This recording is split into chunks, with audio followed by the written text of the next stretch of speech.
그때에 예수님께서 대답하여 말씀하시기를 오 하늘과 땅의 주님이신 아버지여, 아버지께서 이런 일들을 지혜롭고 총명한 자들에게는 숨기셨고 갓난 아이들에게는 드러내셨사오니 감사하나이다.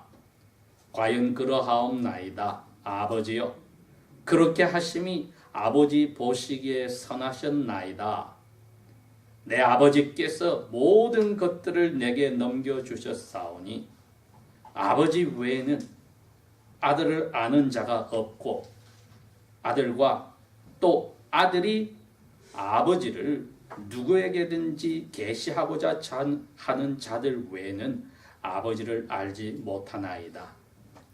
수고하고 무거운 짐 진 자들아, 다 내게로 오라. 내가 너희에게 쉼을 주리라. 나는 마음이 온유하고 겸손하니 나의 멍에를 메고 내게 배우라. 그리하면 너희가 너희 영혼의 쉼을 얻으리니 이는 내 멍에는 쉽고 내 짐은 가볍기 때문이라 하시니라. 아멘. 마태복음 11장은 11장 1절부터 저희들이 읽어보면 그 배경을 알게 됩니다. 그 다음에 이와 비슷한 이 계기가 누가복음 제10장 말씀에도 나와 있습니다. 끝부분에 가서 달라졌다 할지라도 그 배경을 저희들이 먼저 생각해 보면은 예수님께서 하신 제자들에게 하신 말씀이 우리에게도 와닿게 됩니다. 저희들이 올해 1월달부터 3월달까지 예수님의 제자의 삶에 대해서 이미 공부를 하였습니다. 그리고 예수님께서 왜 자신을 랍비라고 부르고 따라온 그 자기를 따르는 사람들을 제자라고 불렀는지를 이유를 알게 되었습니다. 선생과 학생이라고 부르지 않고 랍비와 제자들이라고 부른 것은 예수님 태어나시기 전 약 50년 전부터 시작되었던 이 랍비와 제자의 그 제도를 그대로 차용하셨기 때문이었습니다. 그리고 예수님 당시에는 하나님께 그 권위를 인정받아서 구약 성경을 자기가 해석할 수 있는 권한을 가진 랍비로 부르는 사람은 세례 요한과 예수님과 그리고 또 예루살렘에 있는 세 랍비 5사람밖에 없다는 것도 저희들은 압니다. 이렇게 해서 예수님께서 이 랍비라는 자기 자신의 명칭을 쓰시면서 그 당시에 훌륭한 랍비들의 학생들인 제자들과 다르게 직접 찾아다니면서 자기의 제자들을 부르신 것은 아주 특이한 일이었습니다.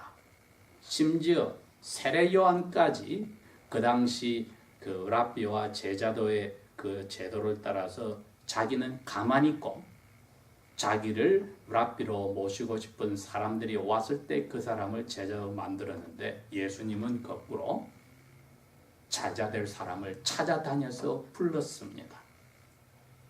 이것이 오늘 이 11장에도 나오는 이야기에 관계가 됩니다. 예수님이 태어나신 갈릴리주의 큰 도시들을 돌아다니면서 많은 기적들을 행하고 악한 영들을 쫓아내고 병든 사람을 낫게 하여서 이제는 예수님에 대해서 모르는 사람이 없게 되었음에도 불구하고 그 도시에 있는 사람들이 마음속에 예수님의 말씀을 받아들이지를 않았습니다. 심지어는 감옥에 갇혀있는 세례 요한이 자기 제자들을 보내어서 예수님에게 묻습니다. 제가 기다린다는 오신다고 하는 분이 당신입니까? 즉 갈릴리나 유다나 심지어 자기를 위해서 하나님께 파견을 받은 세례 요한까지도 예수님이 하나님의 아들로서 자기 백성을 죄에서 건져주는 메시아라는 데 대해서 의심이 들기 시작하였다는 겁니다. 그래서 이 11장의 분위기를 보면은 예수님이 기적을 아무리 많이 행해도 사람들이 예수님을 그냥 선생으로 랍비로 생각하지 메시아로 하나님이 사람으로 오셨다는 것을 받아들이지를 않았다는 겁니다. 그런데 누가 보면 10장에 가면 이 똑같은 사건에 예수님의 72 제자들을 예수님이 불러서 2명씩 짝 지어서 36짝을 만들어서 예수님보다 앞에 이스라엘의 모든 촌락과 성읍들로 다니면서 하나님 나라를 전파하라고 하였습니다. 그리고 그 사람들에게 랍비가 가지고 있는 능력을 주어서 죽은 사람도 살리고 병도 낫게 하고 악한 영도 쫓아내게 하였습니다. 이 사람들이 그 선교 여행의 명령을 받고 돌아와서 예수님께 그럽니다. 예수님의 이름으로 저희들 했더니 악한 영들도 도망을 가고 엄청난 기적들이 일어났습니다. 했을 때 예수님이 그럽니다. 너희들 그런 큰 일을 했다고 기뻐하지 말아라.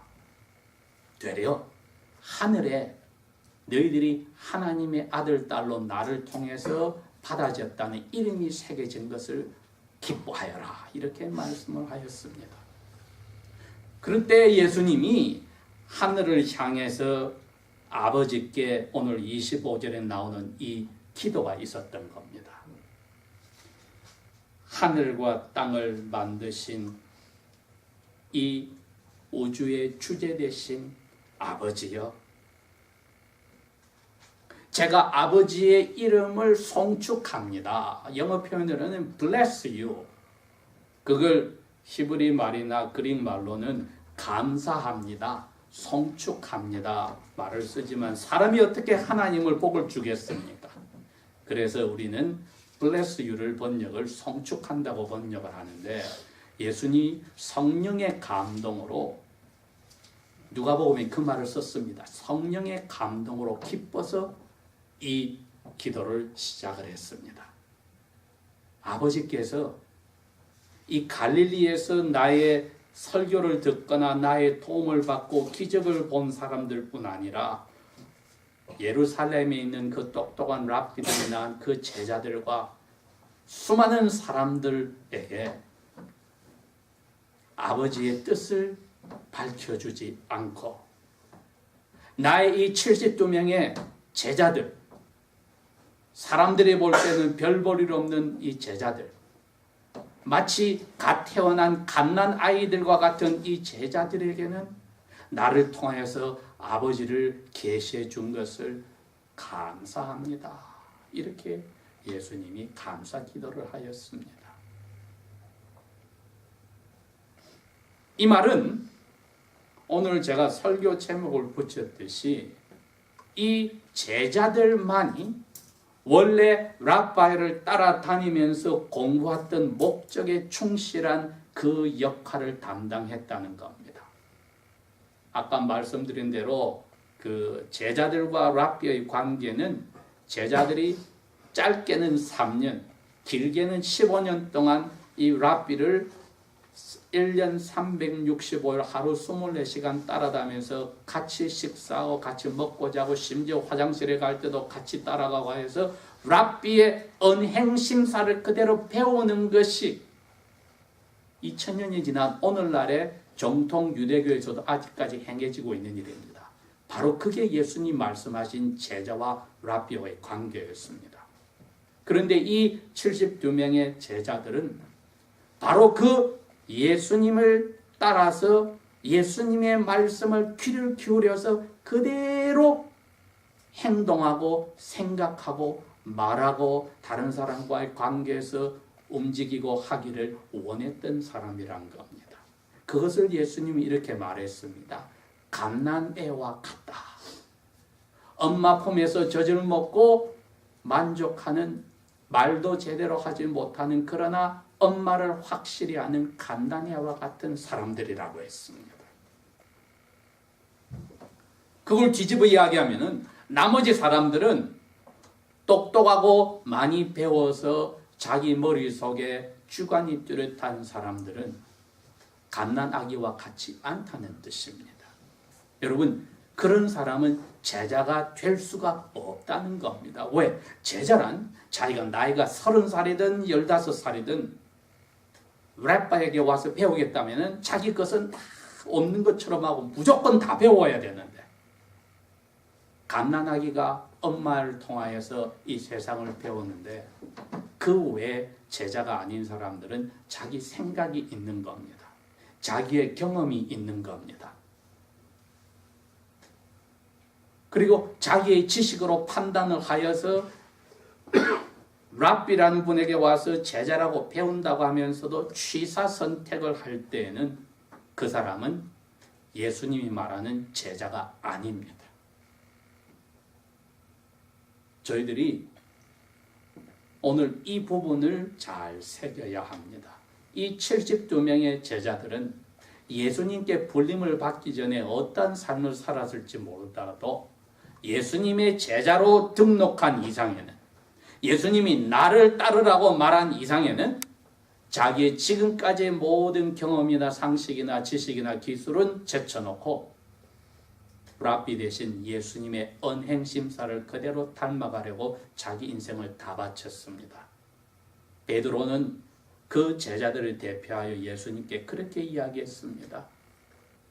랍비여, 저희들은 랍비를 따르기 위해서 모든 것을 포기하였습니다. 재산도, 가족관계도, 엄마도 아빠도 아내도 남편도 모든 것을 형제자매도 포기하였습니다. 이렇게 베드로는 제자를 대표하여 고백했습니다.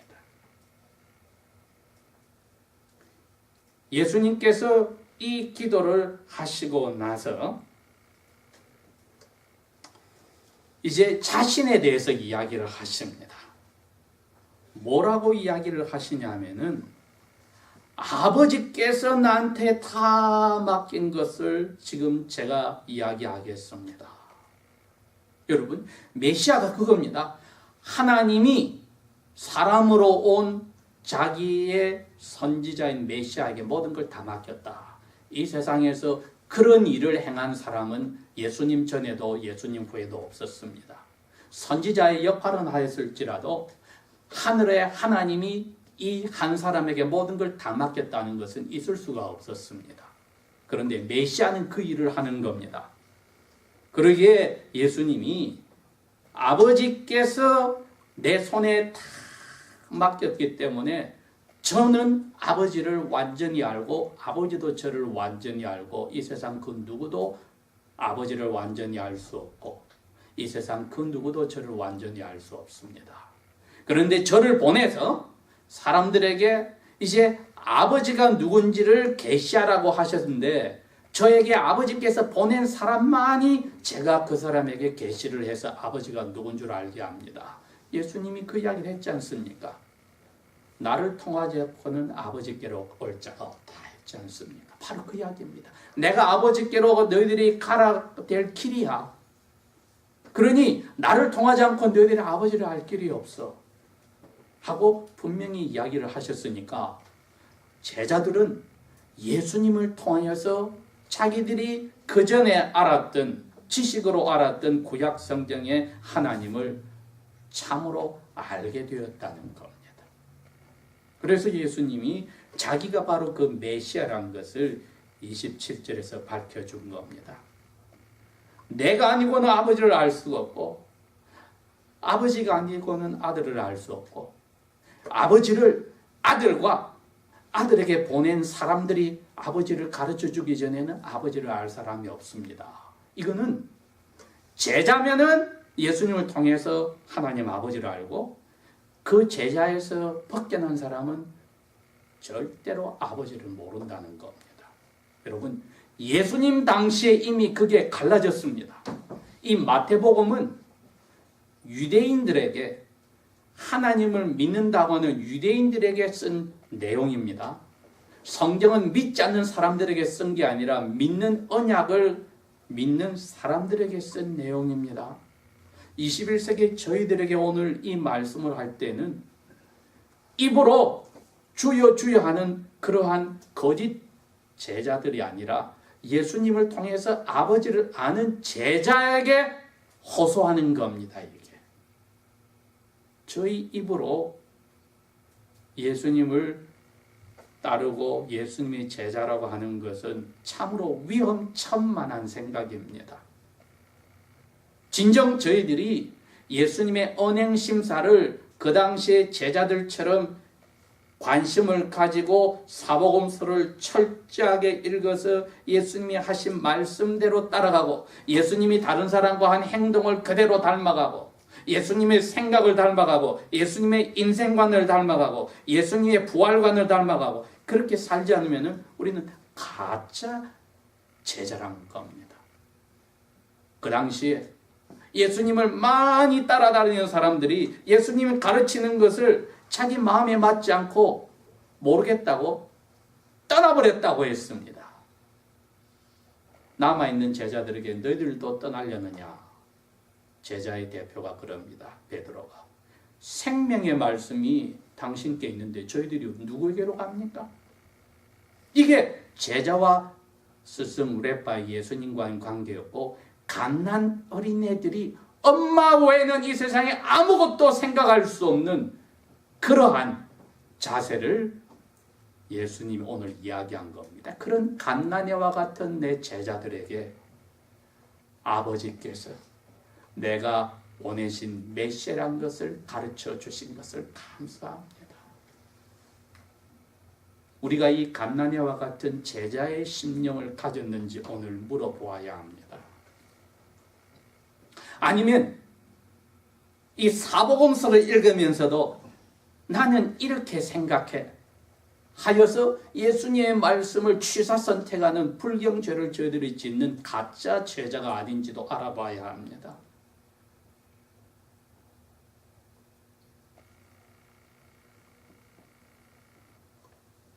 그 다음에 우리 그리스도인들이라면 너무나 잘 아는 말씀을 예수님이 28절에서 30절에 하였습니다. 누구든지 지치고 짐을 진 사람은 나에게로 와라. 이게 여러분 예수님만이 하는 그 당시에 다른 샴마이나 헬렐이나 가말리엘 레바이와는 다르게 심지어 세례요한가들에게 예수님만이 하던 방법입니다. 찾아와서 다른 경우는 랩바의 제자 자격도 안 되는 사람들에게 와서 나에게 오라고 합니다. 갓난에는 엄마 외에는 다른 사람에게 가지를 않는 것이 자연스러운 모습인데 우리 제자들에게 그 자세를 요구한 겁니다. 왜? 예수님의 제자로 불리기 전에 사람들이 다 어떻게 하냐면 이랬습니다. 마음에 지치고 짐이 많았다. 이건 그 당시에 이 제자와 랍바의 관계를 알지 않으면 이 단어 자체가 뜻이 없습니다. 멍에란 말이라든지 짐이란 뜻이 그 당시에 랍바의 학교를 이야기하고 가르침을 이야기합니다. 나의 멍에는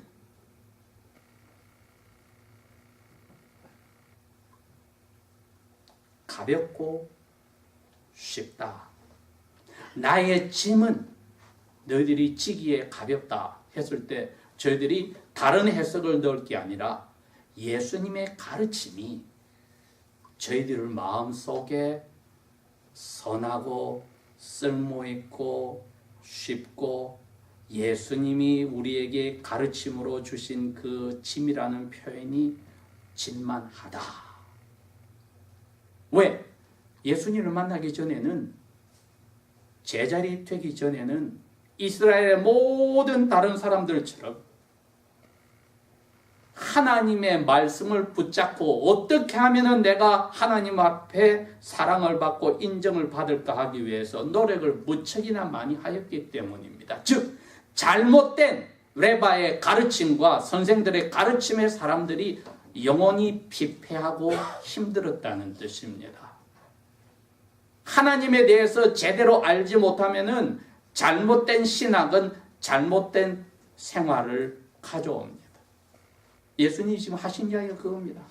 너 마음에 지쳐서 짐이 무거워 표현이 잘못된 신학을 너희들이 붙잡았기 때문에, 잘못된 구원관을 붙잡았기 때문에 너희들이 삶이 엉터리가 된 거야. 오늘날도 저희들이 자칫하면 그런 자리에 들어갑니다. 잘못된 구원관이 뭡니까? 착하면 돼. 선한 일만 하는 하나님이 너 하늘나라로 인정해 데려갈 거야. 잘못된 구원관입니다. 혹은 하나님 은혜로 난 구원받았으니 6일 동안에 무슨 짓을 하도 나는 하늘 가는 티켓은 따놓은 당상이야. 그것도 잘못된 구원관입니다. 그러니 생활이 잘못된 그 신학에서 생활이 엉터리가 나오는 겁니다. 예수님이 그 당시에 제자가 되기 전에 수많은 이스라엘 사람들이 거기에 허덕였다는 겁니다. 왜? 자기가 착하고 하나님이 세워주신 훌륭한 사람들이 만들어놓은 적어도 360개 이상의 법들을 다 지키면은 하나님께 인정을 받아서 하나님 나라에 갈 거야 하는 잘못된 그 구원관에 붙잡혀서 죄인들은, 자기 몸을 파는 여자들은, 민족에게서 돈을 뜯어서 자기 주머니를 배불리는 세리들은 구원받을 길이 사라져버렸던 겁니다. 즉 하나님의 은혜를 가르치지 않는 신학에 붙잡혀서 생활이 피곤하였던 사람들, 그들에게 예수님이 그럽니다. 나의 제자가 되려면 나에게 와. 나의 가르침, 그게 멍에요 짐입니다. 배워. 왜? 선생님, 내가 너희들이 알고 있는 랩바이는 달라. 나는 겸손해. 너희들에게 나중에 내가 왔어. 그리고 너희들에게 내가 하나님 아버지에 대해서 그대로 가르쳐 줄 거야. 그러면 너희들이 내 가르침이 얼마나 즐거운지 알 거야.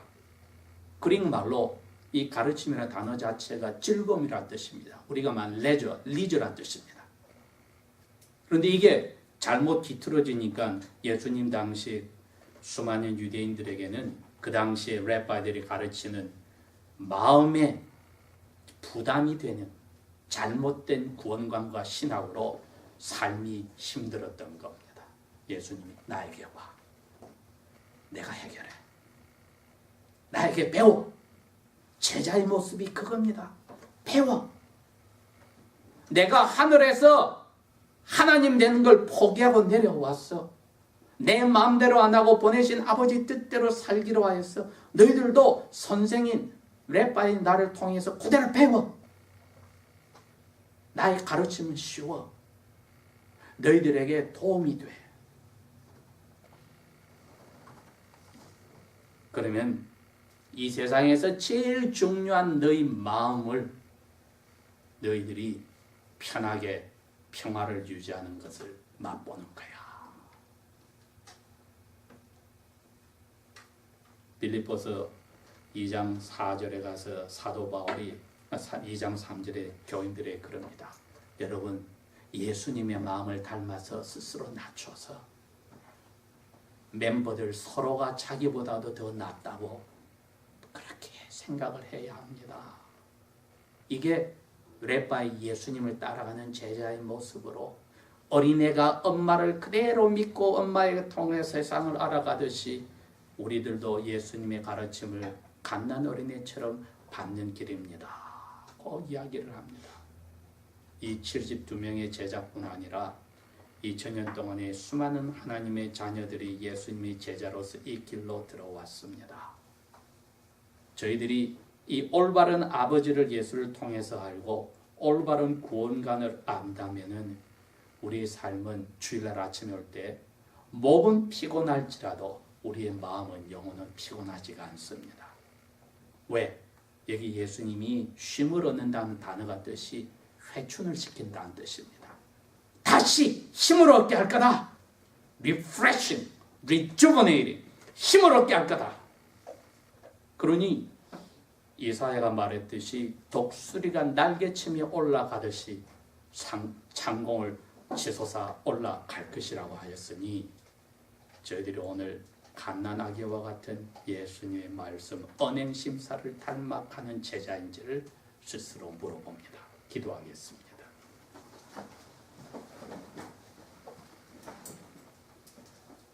우리의 죄를 대신 뒤집어 쓴 약속의 메시아신 예수님, 제자들에게 예수님의 모습을 언행심사를 닮으라고 갓난아이처럼 따라가라고 하신 예수님, 그것도 모자라 성령님을 보내어서 우리의 마음을 그쪽으로 이끌어 주신 예수님을 감사합니다. 이 예수님을 통하여 하나님을 저희들이 아버지로 부르게 되었으니 우리의 영원한 왕이시여 우리의 아버지로서 우리의 삶을, 우리의 영혼을 예수 안에서 다시 한번 회복하여 주시고 예수의 발자취를 따라가는데 기쁨으로 따라가게 이끌어 주십시오. 예수님 이름으로 감사 기도합니다. 아멘.